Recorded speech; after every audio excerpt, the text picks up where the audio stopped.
Welcome, everybody, to another episode of Meet the Expert. Today I have Tim Davis, who goes by other Tim Davis, because there's another Tim Davis actually right here in the same room.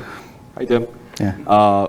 But he is probably more important than Team D, because he's one of the VMUG indie leaders.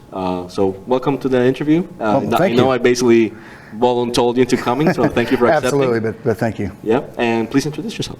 Well, my name is Tim, or Timothy Davis. I tried to get the Twitter handle vTimD, but somebody apparently had it, so I had to go ahead and settle for the other Tim Davis. But I'm a virtualization engineer with Community Health Network here in Indianapolis, and I'm also a leader here on the local vMUG team, and I think we're finishing up the third year as leader. So it's been a fun experience. Okay, and you know what I like to do here? I like to go back on how you started in IT. Mm-hmm. But first, we have to talk about the beard. Oh, yes. That's an amazing beard, first of all. Well, thank you. And second, is it true, or can you confirm or deny, that you are part of the vBeards management crew? Well, vBeards is kind of a loose organization of bearded guys, and I think it was at VMworld 4 years ago. I first met Josh. And Josh Fidel, and I'm kind of walking down through the main concourse there, and I see this group of guys that are going, "Hey, you got a beard? You got a beard? Come here, check, And then all of a sudden it just kind of got a little rowdy and a little raucous, and I'm like, "Hey, I like this." We took a picture, and that was the end of it. The beginning of it, because that was the first. That was the first vBeards picture. Right. Yeah, that was kind of the end of the gathering. We did that kind of the next year, and then last year I said, I called Josh up and I said, let's see if we can take this to a different level. So I started the Twitter account vBeards 2018, because unfortunately there's a vBeards account that's dormant, and then the website. And the beautiful artwork. I don't know where you got that from, but it's amazing. Oh, for the sticker? Yeah. So we did a sticker contest and threw it out to the vBeards community that followed us on Twitter, and that was actually designed by Chris Story, who I believe is part of the Scottish vMUG. Ah, very cool, very cool. I mean, that sticker was the hot thing, that VMworld. I have sales guys back in Pittsburgh telling me, how can I get that sticker? And I'm like, you have to have a beard and you have to be there. Yeah, absolutely. We're trying to make it, kind of like any good thing, keep it limited. Yeah. And then people will talk about it. So, and I've heard a lot of good feedback all the way across the community. Yeah. Of not only bearded people in VMware, but bearded people, and we're now starting to get people that follow us that are in other areas of technology too. So it's becoming it's growing out of its shell, basically. Literally, it's growing. Yeah. Very cool. I remember the last picture. That was VMworld 2018. That had to be a good 50 plus people. I believe so. We ended up doing 2 pictures. Mainly because of the time frame and trying to get everybody into one spot at one time. So we did 2 pictures. I would like to get a giant group picture, but it has grown from 10 or 15 people. I think each one of the pictures we had somewhere above 45, but under 60. Okay, that's super awesome, and I just wanted to highlight it because it's one of the coolest things ever. Thank you. Okay, but let's talk about you now. Let's talk about how you got into IT, how you found out that this was the thing you wanted to do. So I graduated from high school back in the 80s, before computers were really anything that we know today. I really wasn't sure what I wanted to do. I really wasn't college bound. I did like working with my hands and tearing things apart. So I took an opportunity and I joined the United States Navy. I tested very high, so I had the ability to go to an advanced electronics school, and I ended up working on the computer platform that ran the Terrier missile system as a surface-to-air missile system. It was kind of an older design. I think the computers were actually installed on the ship in 1971, and So this was in the early 90s. So it had some age on it, but it taught me a few valuable things that I think a lot of people don't learn, and that's troubleshooting. We today, we look at a processor, and it's just a chip that we pull out and put in and replace, and we move on. That processor that we have today was a refrigerator-sized computer that I worked on in the military, and it did its job very well. It was a very, very accurate system. So I got the ability to learn tracing through gates and stuff like that, and real electronics. Real electronics, yes. So it gave me this ability to one, I learned how to troubleshoot. The other one was to be able to research and find information.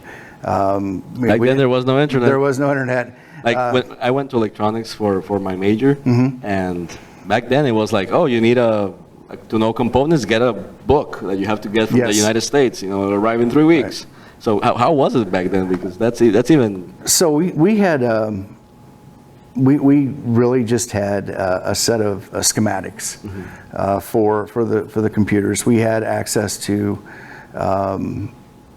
civilian technical experts, but they weren't always there. We could be in the middle of the ocean somewhere between the United States and the continental United States and Hawaii, or somewhere between Hawaii and Guam, or something like that. So you had to learn to be very independent and get things done, and the thought process of trying to figure out where exactly the problem is. Absolutely. So the troubleshooting was a very important skill set that we learned at the time. And fast forward, when you came out of the military. So I got out of the service, and I worked for a small break fix. I kind of moved back to Indianapolis. That's where I was from. Didn't like the cold weather. I'd been out in San Diego for a period of time, in Hawaii, and then in the Persian Gulf. So I was not comfortable with the cold weather. Yeah. So I ended up moving down to Florida. Went to work for a small kind of vendor. We were a Packard Bell repair shop. So we would get shipments in every day of broken Packard Bell computers that people would send in for warranty repair. So I would do bench work there, and also go out in the field and do Microsoft networking, some Novell stuff. Yeah. And then kind of that, as the Windows for Workgroups or peer-to-peer networking shifted into the client server, Windows NT environment, got involved there. So. Okay, so that's a good segue. How did you get into virtualization? There's a lot of Windows admins. Yeah. So when Citrix was big, I had MetroFrame. Well, actually, I started in WinFrame, which was the Windows 3.5.1 Windows kernel that they had put their stuff in. So I kind of got into that. Instead of the one-to-one session, it was many-to-one session, and from there, the Windows or Microsoft came out with their RDP, and then kind of the next evolution of that was the virtualization itself.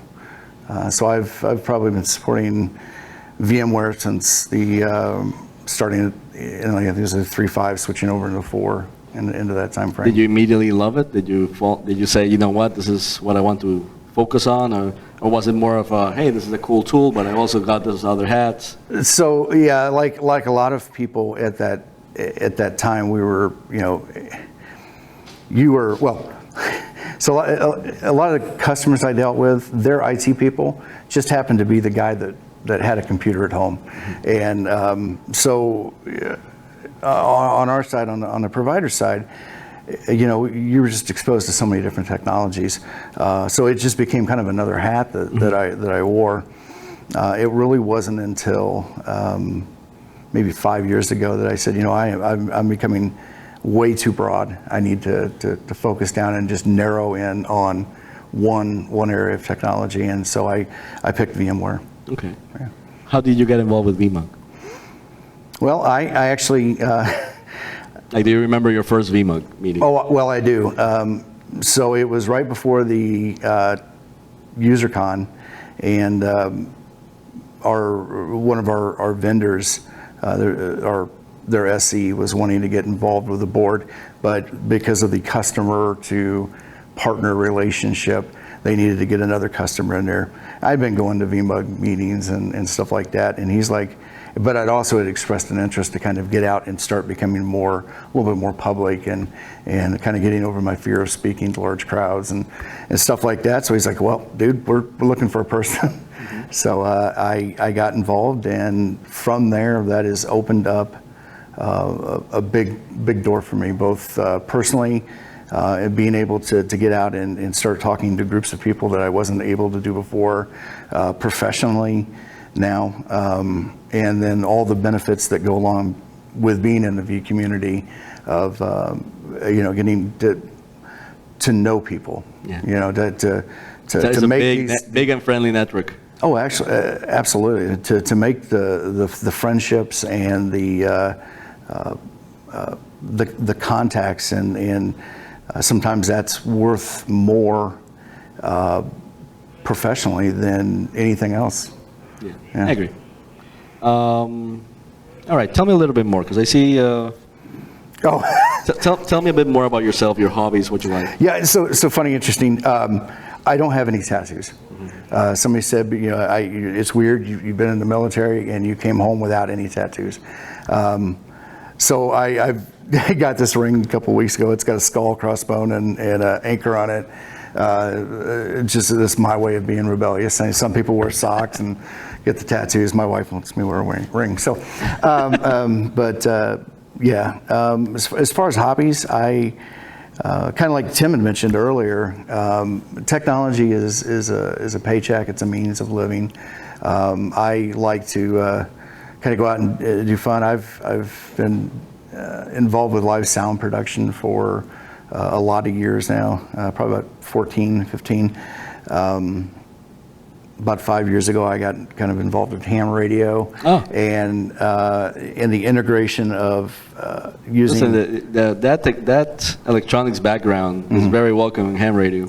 It is, yeah. Because most of the people there are very, very technical and very mm-hmm. much passionate about their circuits and their antennas and their formula of the antennas and everything they're doing. So tell us a bit more about ham radio and how it scrubs your back. Well, so sometimes it's just the ability to take a radio, take a piece of coax, an antenna, and a battery, and go out and set up in a park and be able to make contacts with people with very minimal power all over the country. I also like to do a lot of stuff with digital radio, both where it's a transmitted digital signal, and then it can be linked in and transferred over the internet to another node that then rebroadcasted. So, like from my car, I have the ability to talk to people all over the world as I'm driving around. In some cases, it's keyboard-to-keyboard communication over the air. Once again, talking to people, or not verbally talking, but talking through the keyboard. Yeah, making contacts. For me, a friend of mine that introduced me to ham was like, well, the coolest thing is how many contacts you can do all over the world, right? You can get mm-hmm. someone tell you, oh yeah, I'm from Mozambique, and you're talking to them from Texas. Yes. So it's that awareness of where people are and being able to find them on a map, and it's mm-hmm. really cool, like to collect those people that you talk to. So so a long time ago they had what they're called QSL cards, and they would, as you made a contact with somebody, you guys would exchange addresses, and then I would send them a card, they would send me a card, and people would put. They're almost like postcards from like their local area, but things that were important to them. That is kind of waned because they've got electronic services. Did you start with ham before getting into the V community? Because I see some similarities about how helpful and willing to send a postcard across the world. I was probably about a year or so mm-hmm. Before I got involved with the V community. But it's a great hobby. It's a fun hobby. It used to be one where people would. There's a lot of the social aspect. They had what they call a ham fest, and it used to be vendors would come out. They would set up like at a fairgrounds. People could go in and buy equipment. They would have like a flea market where they would sell used stuff, and then there was just this big social interaction. That has kind of changed over the years with the internet and people being able to buy stuff off the internet. They don't have to drive, maybe over to like Ohio to buy some from a new store. They can just order it, online. But there's still a very big social component to ham radio. You had mentioned about contacts. I was just looking at my log the other day. I think I've got about almost 5,000 contacts now that I've logged over the years. Very cool. Most of those being digital, where maybe there's no actual face-to-face, not face-to-face, but it's more of just like exchanging call signs and where I'm at in the world, and here's my signal report. But yeah. Cool. All right, so let's finish this up. We're at the Indie UserCon. It's one of the, certainly the biggest UserCon in the United States or the world. You know what? That's what I keep telling everybody. So it's got to be true. I think I read it on the internet one time. But yeah, we do have a very large draw here in Indianapolis, and it's always a very fun event. Okay, tell me what you mentioned how you got into being a BIMA leader. What have you learned as a BIMA leader that you can tell other people that are maybe starting to attend BMUGs, or that they want to start their own BMUG or help in their BMUG? Well, I think just getting out there and being visible, facilitating sometimes people that have problems with people that can help them fix their problem is a good thing. And I think that's really where in education, I think, is where vMUG really shines, and this is, I think, a great asset to our community here in Indianapolis, where I think technology-wise we're probably one of the larger employment areas. A lot of technology companies have been moving. A lot of companies have been. Salesforce just recently moved here, and then there's a lot more, I think, that are on the way. Okay. So what? I understand what you're saying when you say make yourself visible. Like when you started your Twitter, it's like, I know there's a Tim Davis, but I'm the other one. Oh yeah. And you put your picture, and I've always seen you, like, you're very approachable. Like if people can see your Twitter, and they can definitely know it's you when they see you. Oh yeah. Right. Yeah. So it's a bit of personal branding too. It is. It has become. It definitely was like initiative on your side to make sure that your branding was well known. So. It's a funny story, and I was telling this earlier. A couple years ago, people started coming up to me, and I've always used Timothy as a professional name, but people would see my name badge and oh, well, I'm taking your session. Taking your session. I'm like, I don't have a session. What's going on? So I started looking around, and then that's eventually Tim and I met, and. So I've kind of said, hey, he's more well known in the community. I don't want to step on his toes, but let's have some fun with it, And so I picked up the other Tim Davis, and did kind of just try to brand myself. I've got my own sticker with a caricature of me. I'm pretty sure I have that. Yeah. I may not have it with me, but I've actually tweeted it out several times because I have the other Tim Davis and your caricature on it. Yeah, and you have a way with graphic design and all these things. So that is not me. At least you know who to talk to. Fiverr. Good spot. So yeah, one of the other things I said when we were talking earlier is that I don't carry business cards anymore. I just give them my sticker. That's my brand. That's my business card. I like that. And it transcends across, whether it's technology, whether it's ham radio, or it's just, at a PTA meeting with other parents. That's pretty cool. All right. Well, I think we can finish unless I didn't touch on some part that you want to touch on. You did mention you have a wife, so family. Yes. So I have Emily and I've been married for 7 years now. We have a 6-year-old son and an almost 2-year-old son. Very cool. So they keep me busy, especially at an older age. Yeah. They wear me out every once in a while, but cool. But it's fun. Anything you want to do, like a shout out?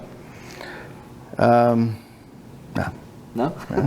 No shout. No shout. We'll cut that. All right. Well, thank you so much. It was really nice talking to you. Thank you. Appreciate it.